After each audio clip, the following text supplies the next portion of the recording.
Welcome back to the Ed Show. Former Governor Jeb Bush is finally breaking his silence on the issue down in Florida, the Trayvon Martin case. Bush is defending the Stand Your Ground law, a measure he supported in 2005 and signed with a lobbyist from the NRA at his side. At an education forum in Texas, Bush told a group applied properly, I support the law.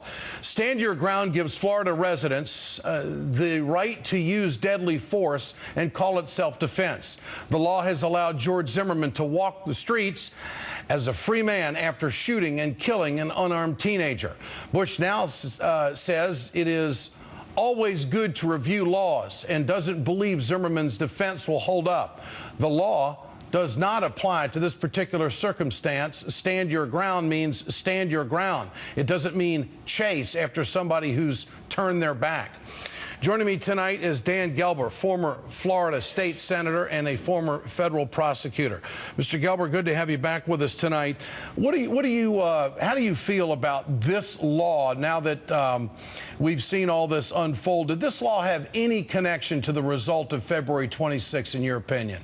Well, no matter what Governor Bush says, at the end of the day, Mr. Zimmerman's defense lawyer is already seeking its refuge.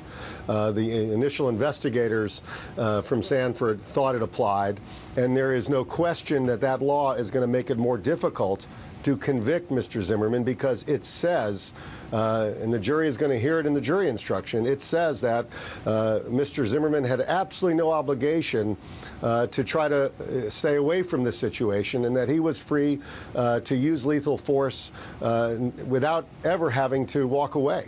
And that's going to be something that you're going to hear from his defense attorney after Mr. Zimmerman gives his account, or somebody does, as is already happening. Well, does a former governor, any governor who signs a law of this nature, have blood on his or her hands in the wake of these kinds of tragedies? I know that's an open-ended question, but I mean, the final authority in a state is going to be the governor to determine whether a law is put into law or not with his signature, unless there's a veto override. What do you make of that? I think there's a lot of blame to go around, and I understand why a lot of folks who were for this terrible idea are backing off of it right now.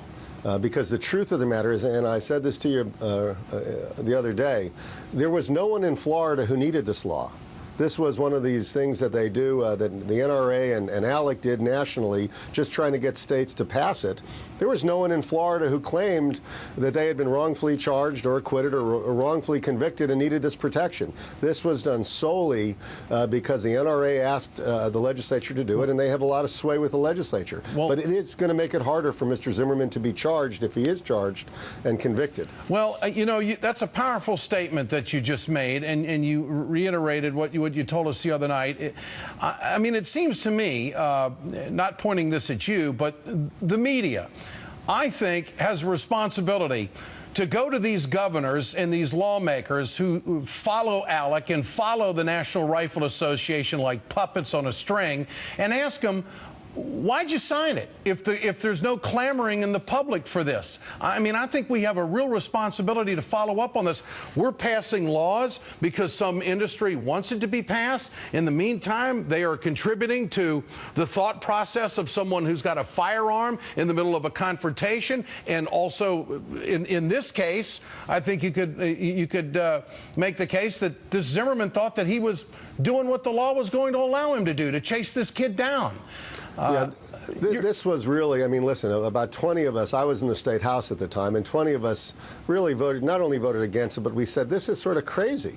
I mean, and the fellow who was actually promoting the bill was the same legislator who promoted the Schiavo legislation, Terry Schiavo at the time. And so I made the point over and over again that this really devalues life. It really says to people, lethal force is your first resort if you want it to be. It doesn't have to be your last resort. And now, because of this outcry, all of a sudden people are looking at it. But think about this for a second. Had there not been this attention, there is no question that this case would have been long over. It would have been declined, and no special prosecutors would have been appointed.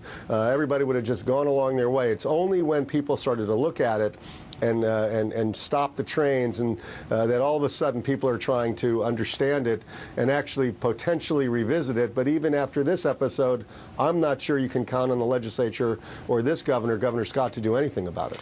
93 cases, 65 dead people since it went into effect in 2005. Dan Gelber, appreciate your time tonight. Thanks so much for joining us.